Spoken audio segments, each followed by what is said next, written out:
December 7, 1941, a massive strike force appears over Hawaii. In 2 hours, the American Pacific Fleet is decimated. 4 months pass. At Midway, the Japanese attackers lose 4 carriers in a single afternoon. Their offensive capacity evaporates. Meanwhile, in the Atlantic, German U-boats are sinking an Allied ship every 4 hours. It is a slow, grinding campaign designed to starve an entire continent. Winning at sea meant surviving 3 entirely different environments: launching carrier strikes, hunting enemy submarines, and maintaining logistical lifelines. Ranking the 8 major navies of this conflict requires looking past total ship counts. A massive fleet can fail if it applies the wrong strategy. This chart shows our evaluation framework, measuring total fleet size, technological adaptability, and strategic impact. Huge, technologically advanced forces often score lower here if their tactics remain rigid. Conversely, smaller, highly resourceful units can disrupt the upper ranks if they force the enemy to react. The final position on this list comes down to a choice between 2 very different military philosophies: overwhelming industrial supremacy or pure strategic endurance. At number 8 is France. In 1939, the Marine Nationale possessed the 4th largest, most modern fleet on the planet. Then, the country fell in 6 weeks. The naval command survived, but they were left with heavy cruisers and battleships and no actual territory to defend. This led to Mers-el-Kébir. The British Royal Navy attacked their former allies in harbor, killing over 1,000 French sailors simply to ensure those ships did not end up in German hands. Number 7 is the Soviet Union. The USSR had vast numbers of ships, but they were permanently divided across the Baltic, Black, Northern, and Pacific Seas, entirely cut off from each other. The Soviet Navy's most critical contribution was not in direct combat. Their main success was keeping American Lend-Lease supply lines open through freezing Arctic routes. These deliveries provided the material that kept the Red Army in the fight during 1942. Raw numbers offer 0 value if the vessels are physically trapped or politically isolated. At number 6, Italy. The Regia Marina leaned heavily into specialized forces. Their frogmen rode underwater human torpedoes into Alexandria harbor and crippled 2 British battleships while the crews slept. But tactical brilliance requires basic infrastructure. Italy suffered from severe fuel shortages and sailed without radar. At the Battle of Cape Matapan, the British tracked them in the dark and wiped out 3 cruisers before the Italians even fired a shot. Germany takes the number 5 spot.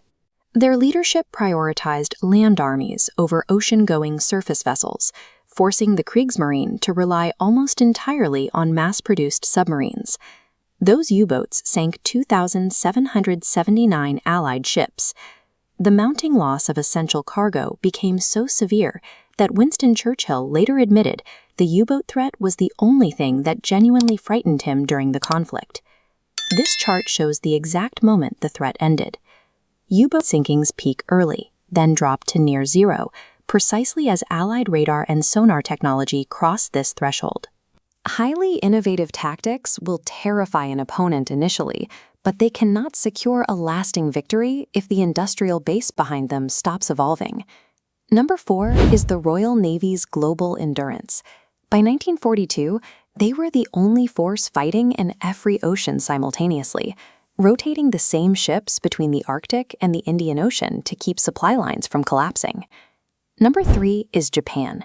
In the early stages, the Imperial Japanese Navy held absolute dominance in carrier aviation, perfected by the unmatched range and agility of the Zero fighter. Yet Japanese high command remained fixated on massive artillery exchanges. They clung to a battleship doctrine even as their own pilots were proving that air power had made heavy surface ships obsolete. They poured immense resources into the Yamato, the largest and most heavily armored battleship ever constructed, and effectively ignored the shifting reality of the war. The cost of this divided focus hit them at Midway. They lost their most experienced carrier pilots in a single afternoon, a deficit they lacked the training pipeline to replace. Possessing a fearsome weapon is useless if the nature of warfare has already moved past it. The final debate for the top spot begins with the case for the Royal Navy as the masters of strategic endurance. From the opening hours of the conflict to the closing day, British ships were heavily engaged simultaneously across the Atlantic, the Mediterranean, the freezing Arctic, and the Indian Oceans. Their ability to withstand the Battle of the Atlantic and protect convoy routes kept the civilian population fed and built the staging ground required for the invasion of Europe. They survived by maximizing severely stretched resources, holding the global alliance together when there was virtually nothing left in reserve. The counter-argument gives the #1 rank to the United States Navy, rooted in overwhelming industrial supremacy. Starting with a crippled Pacific Fleet in 1941, the U.S. executed the fastest naval expansion in human history. In 4 years, they grew from 790 active vessels to a sprawling armada of nearly 6,800 ships. American shipyards produced new carriers and destroyers faster than the enemy could sink them.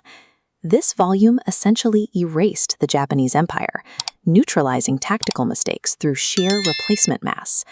When a nation can outproduce its opponent at a 10-to-1 ratio, volume becomes the dominant strategy, replacing the need for careful conservation of forces. This presents the final dilemma. Did American production win the war, or did British endurance keep the alliance alive long enough for that production to matter? Or do we acknowledge a third option? The Kriegsmarine nearly broke Allied supply lines using a fraction of resources, relying entirely on the asymmetric U-boat threat. Head down to the comments and make your case. Which philosophy of naval warfare do you believe was the actual deciding factor in the Allied victory? That closes our analysis of the naval theaters. Click the video on your screen right now to see the next installment in our series, where we apply these exact metrics to rank every World War II tank force.